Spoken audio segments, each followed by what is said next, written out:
Assalamualaikum warahmatullahi wabarakatuh. Innal hamdalillah nahmaduhu wa nasta'inuhu wa nastaghfiruh wa na'udzu billahi min syururi anfusina wa min sayyiati a'malina. Man yahdihillahu fala mudhillalah wa man yudlil fala hadiyalah. Ashhadu an la ilaha illallah wahdahu la syarikalah wa ashhadu anna Muhammadan abduhu wa rasuluh. Ya ayyuhalladzina amanu taqullaha haqqa tuqatih wa la tamutunna illa wa antum muslimun. Ya ayyuhan nasu taqu rabbakumul ladzi khalaqakum min nafsin wahidah wa khalaqa minha zawjaha wa batha minhuma rijalan katsiran wa nisaa'a wattaqullaha alladzi tasaaluna bihi wal arham innallaha kana 'alaikum raqiba. Ya ayyuhalladzina amanu taqullaha wa qulu qawlan sadida yuslih lakum a'malakum wa yaghfir lakum dhunubakum wa may yuti'illaha wa rasulahu faqad faza fawzan 'azima. Amma ba'd, fa inna asdaqal hadithi kitabullah wa khairal hadi hadi Muhammadin sallallahu alaihi wasallam wa syarrul umuri muhdatsatuha wa kullu muhdatsatin bid'ah wa kulla bid'atin dhalalah wa kulla dhalalatin finnar. Ma'asal muslimin, ikhwani fillah wa akhwati, bapak-bapak, ibu-ibu, saudara-saudariku rahimani wa rahimakumullah. Alhamdulillah, segala puji bagi Allah Subhanahu wa taala yang mempertemukan kita kembali dalam kajian akidah Al-Imam Al-Bukhari rahimahullahu taala. Semoga Allah Subhanahu wa taala senantiasa memberikan kepada kita keistiqomahan dalam belajar akidah salaf dan berpegang teguh dengannya sampai akhir hayat kita nanti. Sekarang kita sampai pada poin yang kedua. Al-Imam Al-Bukhari rahimahullah berkata, wa annal Qur'ana kalamullahi ghairu makhluqin, dan bahwasanya Al-Quran adalah kalamullah, bukan makhluk. Liqaulihi, berdasarkan firman Allah, inna rabbakumullahu alladzi khalaqas samawati wal arda fi sittati ayyamin tsumma stawa 'alal arsy.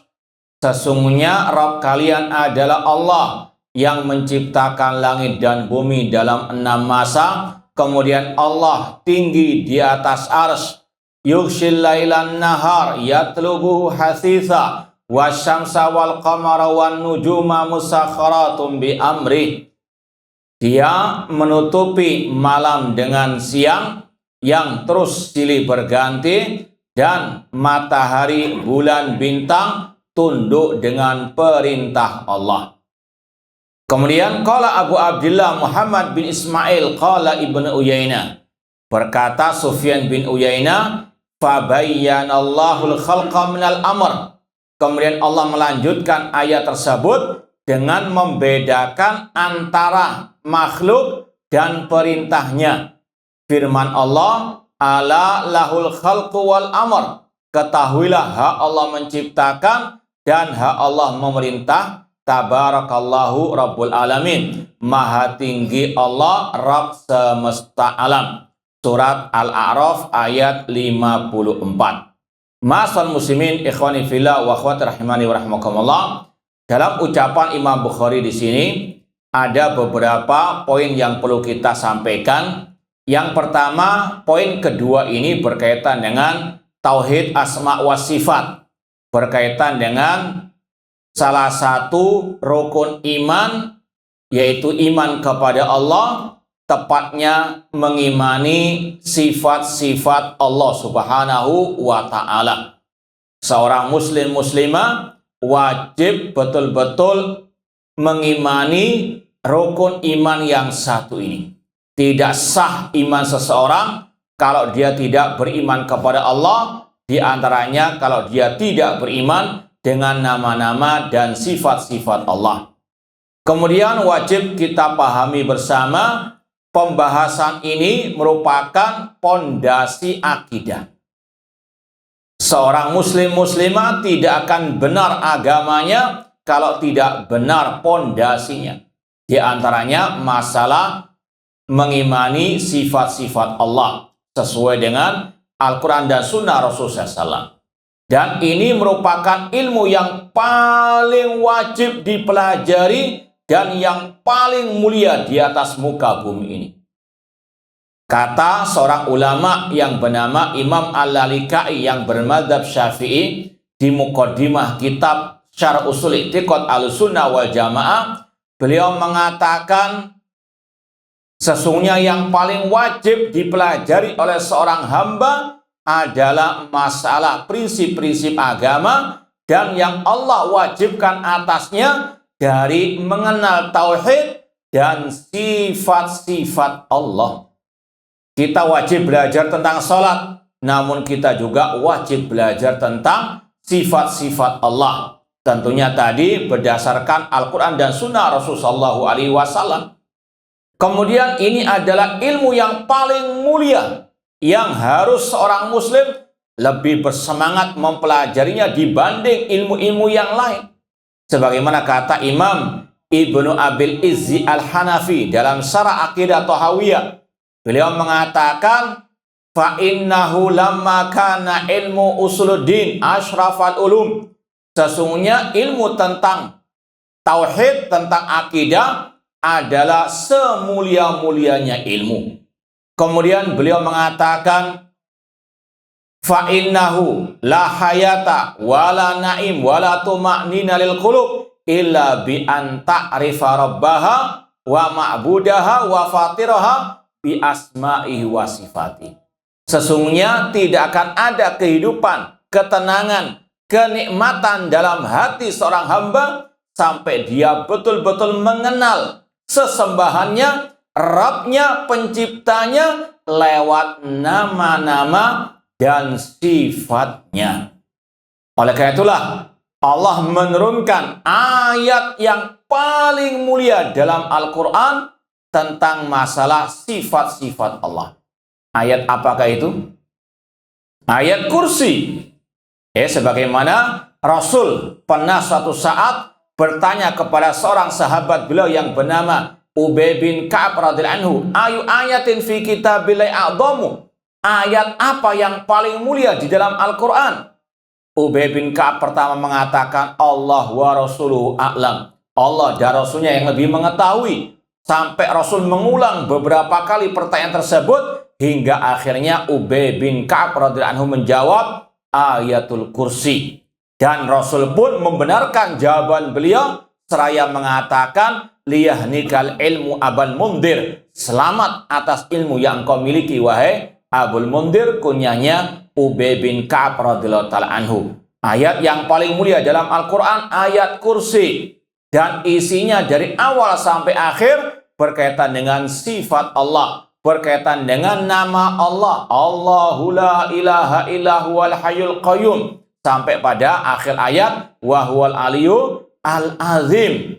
Dan kata para ulama, ayat kursi bukan untuk ditempelkan sebagai jimat. Na'udzubillahi min dzalik, itu pelecehan kepada ayat kursi. Namun ayat kursi digunakan untuk ditadabburi maknanya dan dipegang erat isinya. Di antaranya yang berkaitan tadi dengan sifat-sifat Allah Subhanahu wa ta'ala. Dan di antara yang wajib diyakini dari sifat-sifat Allah, Allah memiliki sifat al-kalam. Allah berfirman, wa kallamallahu Musa taklima. Allah berbicara dengan Nabi Musa dengan sebenar-benarnya pembicaraan. Allah berfirman, Allah berkata kepada malaikat, wa id qulna lil malaikati isjudu li adama Ingatlah ketika kami berkata kepada para malaikat, sujudlah kepada Adam. Seorang muslim wajib meyakini Allah punya sifat al-kalam. Allah berbicara sesuai dengan kebesarannya, kesempurnaannya, tidak sama dengan sifat makhluk. Persamaan dalam kata tidak mengharuskan persamaan dalam hakikatnya. Manusia punya sifat kehidupan, Allah punya sifat kehidupan. Karena Allah namanya Al-Hayyu. Namun beda kehidupan Allah dengan kehidupan hamba. Allah punya sifat pendengaran, penglihatan. Wa huwas sami'ul basir. Manusia juga punya pendengaran, penglihatan. Namun hakikatnya berbeda. Persamaan dalam kata tidak mengharuskan persamaan dalam hakikatnya. Demikian pula di sini. Allah berbicara, manusia berbicara. Namun hakikat keduanya berbeda. Laisa kamitsli syai'. Allah berfirman, tidak ada sesuatu yang serupa dengan Allah. Walam yakul lahu kufuwan ahad. Allah punya zat, manusia punya zat, namun beda hakikat keduanya. Allah punya sifat, manusia punya sifat, namun hakikatnya berbeda. Di antaranya di sini Allah punya sifat al-kalam. Allah berbicara, namun tidak serupa dengan bicaranya makhluk. Jazakumullah khair. Demikian pula sifat-sifat Allah yang lain. Nanti akan ada penjelasan lebih lanjut tentang sifat yang lainnya. Intinya wajib seorang muslimah menetapkan Allah punya sifat al-kalam. Dan ahlu sunnah sepakat mengatakan Allah berbicara bisautin, dengan suara yang bisa didengar. Dalilnya dalam Sahih Bukhari, dalam hadis tentang penduduk di padang mahsyar. Rasul SAW bersabda, wa yahsyuruhum hufatan uratan ghullan. Allah akan membangkitkan manusia di padang mahsyar, mengumpulkan mereka dalam keadaan telanjang bulat, tidak beralas kaki, tidak dikhitan. Kemudian wa yunadihim bisautin yasma'uhu man ba'uda kama sami'ahu man qaruba. Dan Allah akan memanggil mereka dengan suara. Hadisnya sekali lagi dalam Sahih Al-Bukhari. Jelas Rasul mengatakan Allah memanggil, berbicara dengan mereka dengan suara yang didengar oleh yang jauh seperti yang didengar oleh yang dekat. Ini saja sudah menunjukkan perbedaan antara suara makhluk dengan suara Allah Azza wa Jalla. Kalau kita bicara, tentunya tanpa mic misalnya, nggak mungkin yang jarak 1 kilo bisa mendengar. Adapun suara Allah, kata Rasul, didengar oleh yang jauh seperti yang didengar oleh yang dekat. Tetapkan Allah punya sifat kalam dengan suara yang tidak serupa dengan makhluk. Namun sekali lagi Allah berbicara sesuai dengan kesempurnaan zat dan sifatnya. Oleh karena itulah Imam Ahmad dalam kitab As-Sunnah karya putra beliau Abdullah bin Imam Ahmad, pernah suatu saat Abdullah bin Imam Ahmad, putranya Imam Ahmad, bertanya kepada Imam Ahmad, ya Abi, inna qauman za'amu annallaha la yukallim Musa bisautin. Wahai ayahku, ada sekelompok orang, mereka mengklaim Allah ketika berbicara dengan Nabi Musa tidak dengan suara. Maka beliau Imam Ahmad mengatakan, bala, tidak benar wahai anakku, bal kallamahu bisautin. Bahkan Allah berbicara dengan Nabi Musa dengan suara. Ini sekali lagi ucapan Imam Ahmad yang dinukil oleh putra beliau dalam kitab As-Sunnah. Dan beliau juga meriwayatkan ucapan dari sahabat Rasul. Di antaranya Abdullah bin Mas'ud radhiyallahu anhu. Abdullah bin Mas'ud pernah berkata, innallaha idza auha ila ahli sama sami'a sautahu ahlus sama. Apabila Allah menurunkan wahyunya di langit, maka para penduduk langit, para malaikat mendengar suara Allah. Ini disampaikan oleh para ulama karena ada sekelompok orang yang menolak, mengingkari Allah berbicara dengan suara. Dan ini yang paling banyak di negeri kita. Orang-orang yang mengatakan, iya Allah punya sifat kalam. Kan sebagian orang menetapkan Allah punya sifat 7. Padahal sifat Allah itu tidak ada yang tahu berapa jumlahnya kecuali Allah. Sebagaimana nama Allah tidak terbatas dengan bilangan. Maka tidak benar kalau membatasi sifat Allah dengan sifat 7, sifat 20. Meskipun mereka menetapkan sifat kalam, tapi mereka mengatakan Allah berbicara tanpa suara. Itu yang sering kita dengar dari orang-orang tersebut. Padahal ini sangat bertentangan dengan hadis, ucapan ulama salaf, dan juga tadi ucapan Imam Ahmad rahimallahu ta'ala. Di antara syubhat mereka, mengapa mereka mengatakan Allah berbicara tanpa suara? Kata mereka, kalau Allah berbicara dengan suara, maka Allah butuh pita suara, butuh lidah, butuh kerongkongan, dan seterusnya. Maka dibantah oleh para ulama, kalian menyerupakan Allah dengan makhluk. Kalian membayangkan Allah berbicara sama dengan makhluk. Ini mereka dalam otaknya ada virus tasbih. Dan ini bukan hanya dalam pembahasan ini saja, dalam pembahasan yang lain. Ketika kita mengatakan Allah tinggi di atas arsy, dalam otak mereka ada terbetik, kalau dikatakan Allah tinggi di atas arsy, berarti Allah butuh kepada arsy. Ini virus tasbih, menyerupakan Allah dengan makhluk, disamakan Allah dengan makhluk. Kalau yang di atas berarti butuh yang di bawah. Ini makhluk. Kalau Allah tidak butuh kepada makhluk. Demikian pula dalam pembahasan yang satu ini.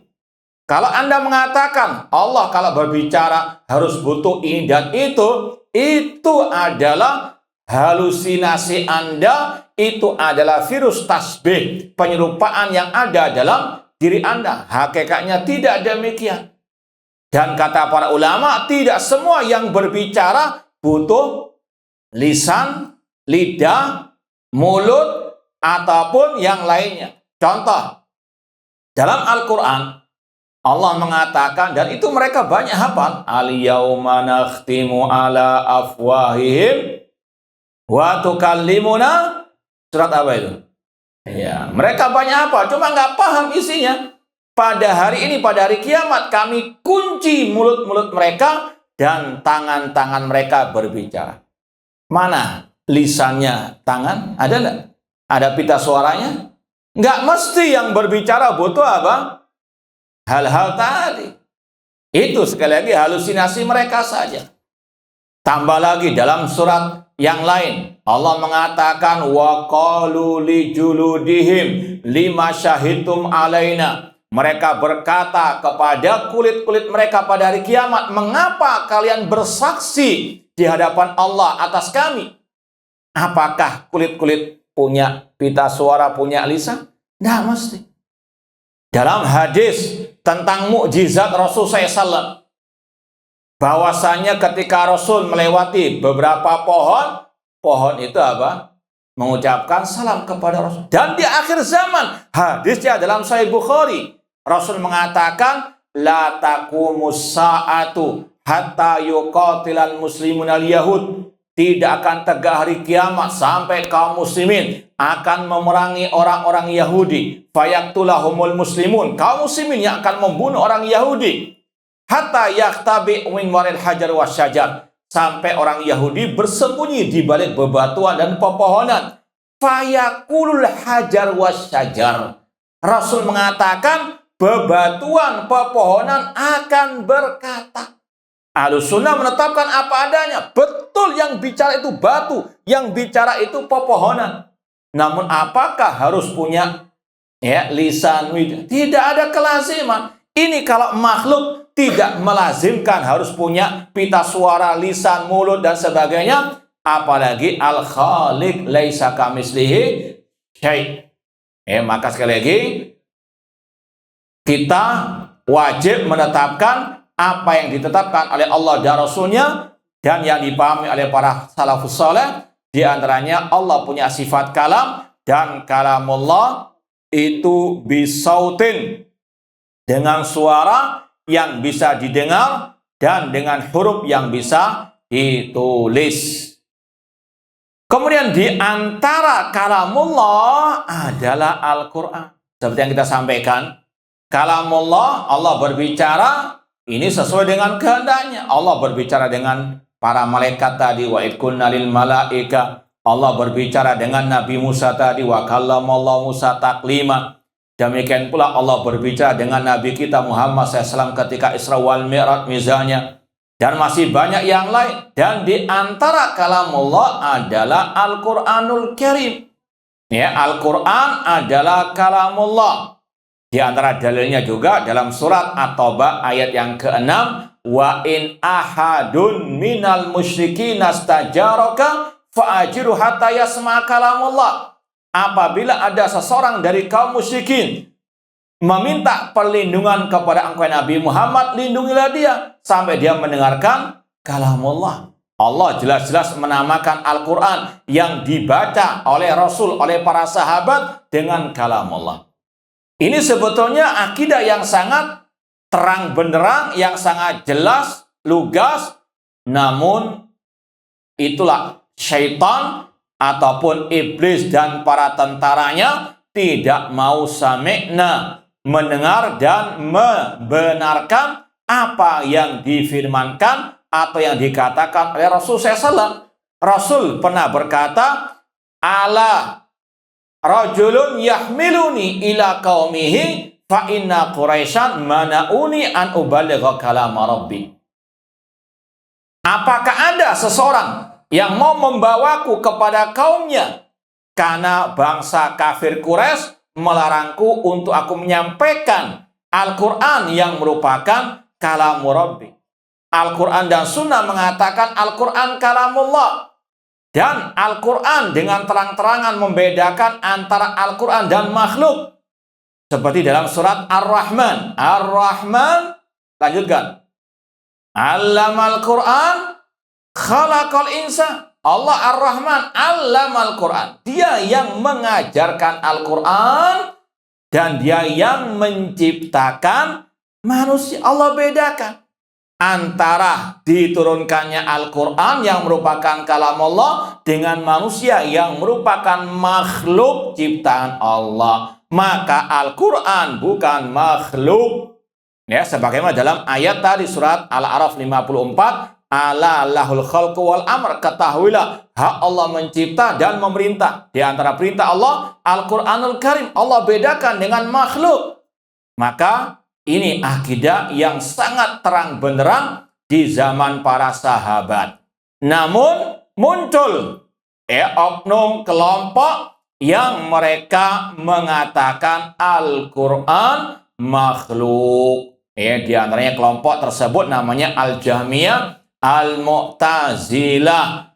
Mereka ketika itu menyebarkan syubhat tersebut sampai kepada zaman Imam Ahmad rahimahullah. Sampai khalifah di zaman itu terpengaruh. Di antaranya Al-Khalifah Al-Ma'mun. Sampai dia mengatakan Al-Quran makhluk dan menjadikannya sebagai undang-undang dasar kekhalifahan pada waktu itu. Yang tidak mau mengatakannya dihukum, dipenjara. Banyak yang mati, banyak yang disiksa. Di antaranya Imam Ahmad rahimahullahu ta'ala. Sampai berganti kekhalifahan berikutnya Al-Mu'tasim. Berganti khalifah berikutnya Al-Wathiq. Tetap dengan undang-undang yang kufur tersebut. Imam Ahmad dipenjara, Imam Ahmad disiksa, bahkan pernah dicambuk sampai pingsan. Namun tetap beliau bersikeras mengatakan Al-Quran kalamullah. Bahkan sebagian ada yang melobi beliau. Kenapa nggak mengalah saja? Karena terpaksa misalnya. Kan itu tidak apa-apa dalam Islam. Karena Allah mengatakan man kafara billahi min ba'di imanihi illa man ukriha wa qalbu mutmainnun bil iman. Barang siapa yang kafir setelah keimanannya kecuali yang dipaksa. Maka kata para ulama, kalau orang itu dipaksa di atas kekufuran, sedangkan hatinya mengingkari, maka tidak dosa dia. Imam Ahmad dirayu agar mengalah. Karena sebagian ulama ada yang memang mereka mengalah, mengikuti ucapan mereka tapi hati mengingkari. Atau ada yang istilahnya memakai retorika sekedar untuk basa-basi saja. Dengan mengatakan, iya, Al-Quran, Taurat, Injil, semua ini adalah makhluk. Padahal yang dimaksud ini adalah jari-jarinya. Paham ya? Ya, ini untuk apa? Selamat dari siksaan dan hukuman yang kejam dari khalifah pada waktu itu, yang terpengaruh dengan kelompok-kelompok sesat tersebut. Namun Imam Ahmad tidak mau. Kata beliau, coba kalian lihat di luar penjara sana. Maksud beliau, sudah banyak ya orang yang menunggu apa yang dikatakan oleh Imam Ahmad. Kata para ulama, seandainya Imam Ahmad pada waktu itu mengatakan Al-Quran makhluk, sudah tidak akan kita mengenal lagi Al-Quran kalamullah. Makanya para ulama mengatakan, innallaha yang suruh hadzal din birrajulain. Allah menolong agama ini lewat dua sosok manusia. Bi Abi Bakar yaumar riddah, lewat perantara Abu Bakar ketika memerangi orang-orang yang murtad, wa bi Imam Ahmad fi yaumil mihnah, dan lewat perantara Imam Ahmad ketika beliau tetap istiqomah di atas akidah yang sahihah, Al-Quran kalamullah bukan makhluk. Ya, ini sekali lagi menunjukkan bagaimana perjuangan para ulama terdahulu.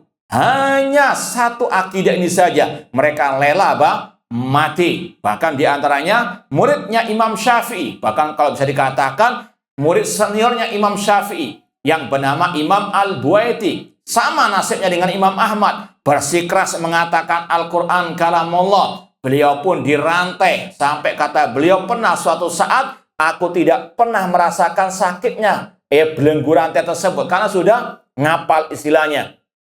Namun kata beliau, namun biarkan ini semuanya terjadi agar suatu saat nanti akan ada generasi yang mengetahui bahwasanya karena membela akidah ini banyak ulama yang rela mati. Intinya apa? Ini pembahasan yang sangat berharga di mata para ulama salaf. Mereka rela mati membela akidah yang satu ini. Ya, kita sekarang ini hanya untuk menahan ngantuk saja, masa nggak bisa? Hah? Saya ulang. Dulu mereka rela mati untuk membela akidah. Ini kita sekedar mendengar saja, masa? Ya. Baik. Jazakumullah khairan. Intinya tadi Imam Ahmad sepakat dengan para ulama yang lain mengatakan Al-Quran kalamullah ghairu makhluk. Dan mereka juga sepakat mengatakan man qala Al-Quran makhluk faqad kafara. Dan barang siapa mengatakan Al-Quran makhluk, maka dia kafir.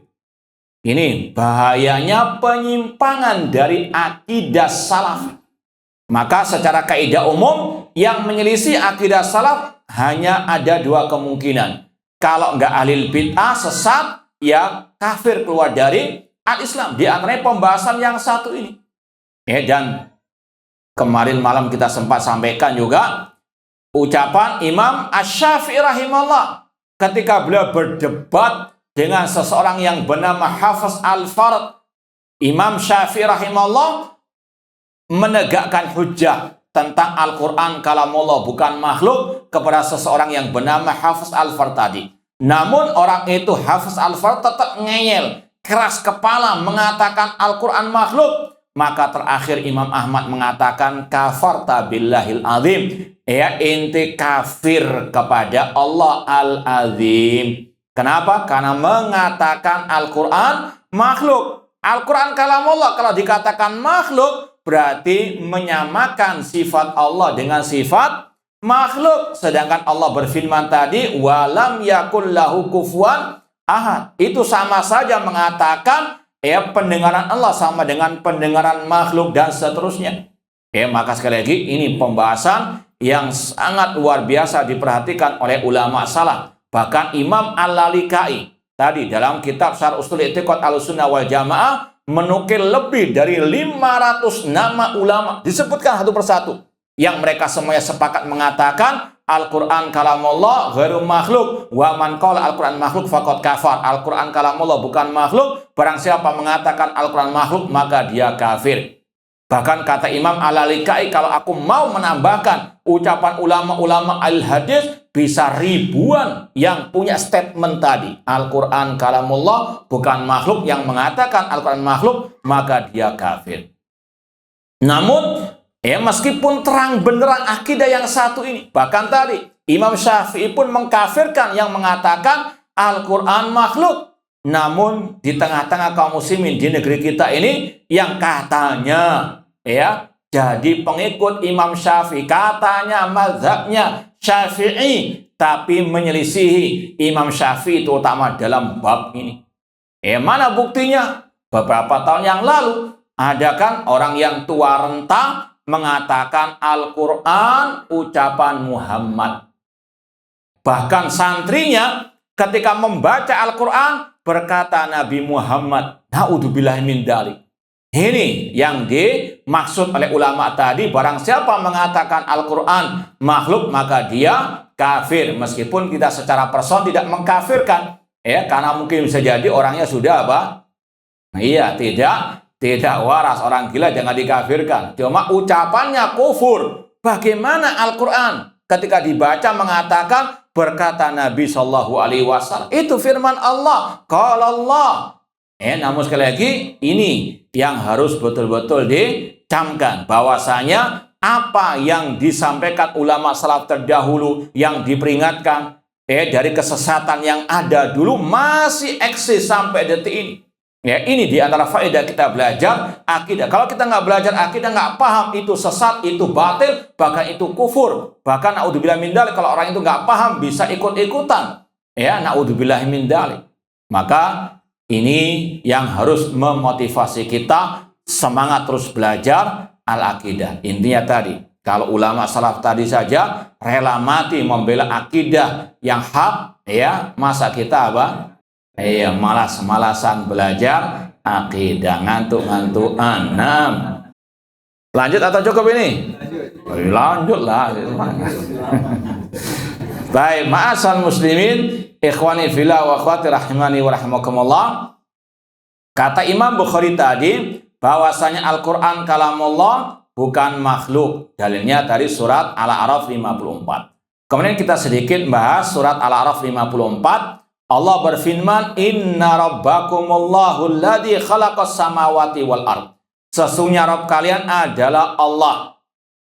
Ini ada kaitan dengan pembahasan tauhid rububiyah mengharuskan tauhid al-uluhiyah.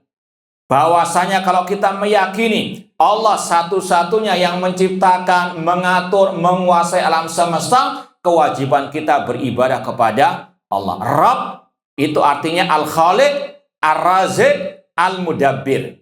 Allah, alhamdulillahirabbil alamin. Segala puji bagi Allah. Rabb, Rabbul, Rabb itu dalam makna yang sebenarnya Rabb adalah yang menciptakan, menguasai, dan yang mengatur alam semesta. Kemudian dilanjutkan adalah Allah. Dan Allah dalam ucapan Abdullah bin Abbas artinya Dzul uluhiyati wal ubudiyati ala khalqi jami'an. Allah zat yang berhak diibadahi oleh semua makhluknya. Makanya orang musyrikin jahiliyah ketika mereka sudah meyakini Allah yang menciptakan langit dan bumi, Allah menegakkan hujah kepada mereka, mengapa mereka tidak beribadah kepada Allah. Makanya ayat pertama dalam Al-Quran itu dalam bentuk perintah untuk bertauhid kepada Allah. Ya ayyuhan nasu budu rabbakum. Wahai manusia, ibadahilah Rabb kalian. Kenapa kita beribadah kepada Allah? Alladzi khalaqakum. Karena Allah yang menciptakan kalian. Kalau kita sudah tahu Allah yang menciptakan kita, kita wajib beribadah hanya kepada Allah. Adapun malaikat, nabi, wali, jin, mereka tidak boleh diibadahi karena mereka nggak bisa menciptakan, bukan mereka yang menguasai alam semesta. Meskipun hal seperti ini sekarang luar biasa, ya, banyak penyimpangan dari sebagian orang. Di antaranya tadi kita sudah contohkan dalam kajian yang lain. Muncul sekarang ini manusia-manusia yang berakidah halu. Apa halu? Ya, halusinasi, ya, yang khayal, yang dusta. Ya, di antaranya kita mendengar dari mereka, ya, terutama di media sosial. Mereka mengatakan Allah kalau mau menurunkan musibah bencana, izin dulu kepada fulan, wali-wali dan seterusnya. Naudzubillah min dzalik. Ini sekali lagi, ya kita nggak bisa ngomong apa-apa sudah. Ini kalau nggak orang gila nggak mungkin mengatakan seperti itu.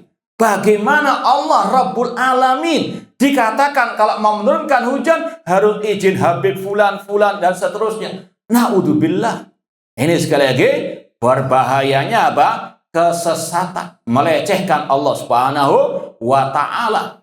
Intinya Allah Rabb semesta alam, maka kewajiban kita beribadah kepada Allah Subhanahu wa Ta'ala. Sebagaimana Allah berfirman, Rabbus samawati wal ardi wa ma bainahuma fa'budhu wastabir li ibadati hal ta'lamu lahu samia. Allah Rabb langit dan bumi dan apa yang di antara keduanya, maka ibadahilah Allah. Kemudian summa stawa alal arsy. Kemudian Allah istawa di atas arsy. Kata Abdullah bin Abbas, kata Abul Aliya Mujahid dari kalangan tabi'in, istawa artinya ala wartafa. Seperti yang dinukil oleh Imam Bukhari dalam sahihnya, bahwasanya Allah tinggi di atas arsy. Ini ijma' salaf dari kalangan sahabat tabi'in, tabi'ut tabi'in, para imam yang empat. Semuanya sepakat mengatakan Allah di atas langit, Allah di atas al-arsy, arsy itu di atas langit. Dan ini yang dikatakan oleh seorang tabi'in yang bernama Imam Al-Auza'i, kunna wattabi'una mutawafiruna naqul annallaha fis sama. Kami dan para tabi'in sepakat mengatakan Allah fis sama, Allah di atas langit. Ini akidah Ahlussunnah berkaitan dengan rububiyah Allah, uluhiyah Allah, dan nama-nama serta sifat-sifat Allah Subhanahu wa Ta'ala. Cukup sampai di sini? Soal jawab? Kalau mau. Kalau nggak mau kita lanjutkan. Ada soal jawab dulu sebelum kita lanjutkan yang berkaitan dengan poin tadi? Tidak ada? Baik. Kalau tidak ada, kita lanjutkan poin berikutnya. Kata Imam Bukhari, poin yang ketiga, wa annal khaira wa syarra biqadarin, dan bahwasanya kebaikan dan kejelekan itu dengan takdir Allah. Dalilnya qaulihi ta'ala, kata Imam Bukhari, dalilnya firman Allah, qul a'udzu birabbil falaq min syarri ma khalaq. Katakan wahai Nabi Muhammad, aku berlindung kepada Rabbnya falak, Rabbnya subuh, dari kejelekan makhluknya. Wali qaulihi, dan berdasarkan firman Allah, wallahu khalaqakum wa ma ta'malun, Allah yang menciptakan kalian dan apa yang kalian perbuat. Wali qaulihi, dan berdasarkan firman Allah, inna kulla syai'in khalaqnahu biqadar, sesungguhnya segala sesuatu kami ciptakan dengan takdir. Ma'asal muslimin, ikhwani fillah wa akhwati rahimani wa rahimakumullah. Poin ketiga ini berkaitan juga dengan iman kepada Allah. Wajib mengimani takdir Allah, dan ini berkaitan dengan iman kepada Allah. Makanya kata Abdullah bin Abbas radhiyallahu anhuma, al-qadar nizamut tauhid. Iman kepada takdir merupakan porosnya tauhid. Man wahadallah wa kadzdzaba bil qadar naqadha takdzibu tauhidahu. Barang siapa yang mendustakan takdir, maka pendustaannya membatalkan tauhid. Karena iman kepada takdir ada kaitan dengan iman kepada Allah. Dari sisi iman kepada takdir itu ada 4 kandungannya. Yang pertama, mengimani ilmunya Allah. Allah mengetahui segala-galanya. Allah mengetahui apa yang sudah terjadi, apa yang sedang terjadi, dan apa yang akan terjadi. Allah mengetahui segala-galanya berkaitan dengan ilmunya Allah. Yang kedua, iman kepada takdir berkaitan dengan catatan takdir. Allah telah mencatat semua kejadian ini 50.000 tahun sebelum penciptaan langit dan bumi. Berkaitan dengan Allah mencatat semua takdirnya. Yang ketiga berkaitan dengan masyiatullah, kehendak Allah. Wajib mengimani semua yang terjadi dengan kehendak Allah. Dan ini yang juga diucapkan oleh Imam Asy-Syafi'i rahimahullah dalam bait-bait syair beliau. Imam Syafi'i pernah berkata, "Ma syi'ta kana wa illam asya." Apa yang engkau kehendaki ya Allah pasti terjadi meskipun aku tidak menghendaki. Wa ma syi'tu illam tasya lam yakun. Kalau aku berkehendak namun engkau tidak berkehendak ya Allah, tidak mungkin terjadi. Khalaqtal ibad ala ma alimta. Engkau menciptakan hamba-hambamu sesuai dengan ilmumu. Ini berkaitan dengan penciptaan, ilmu dan kehendak Allah Subhanahu wa Ta'ala. Seperti sekarang ini kita duduk di majelis ini, apa yang kita bicarakan sekarang, ya, siapa yang hadir, berapa yang ngantuk, berapa yang, nah itu semua sudah apa? Ya, tapi tetap harus bangun, jangan diteruskan.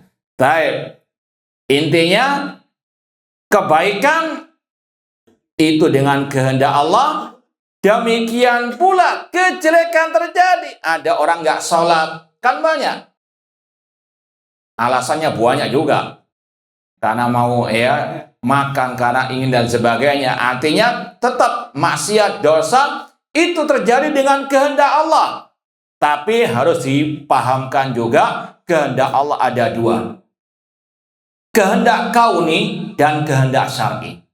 Kehendak kauni itu maknanya apa yang pasti terjadi meskipun Allah tidak mencintai. Contoh, siapa yang menciptakan iblis? Allah. Apakah Allah cinta kepada iblis? Tidak. Dan semua itu ada hikmahnya. Semua takdir Allah ada hikmah. Ini maksud daripada ucapan ulama, kebaikan kejelekan dengan takdir Allah, dengan kehendak Allah. Jangan diidentikan kehendak Allah pasti dicintai, tidak.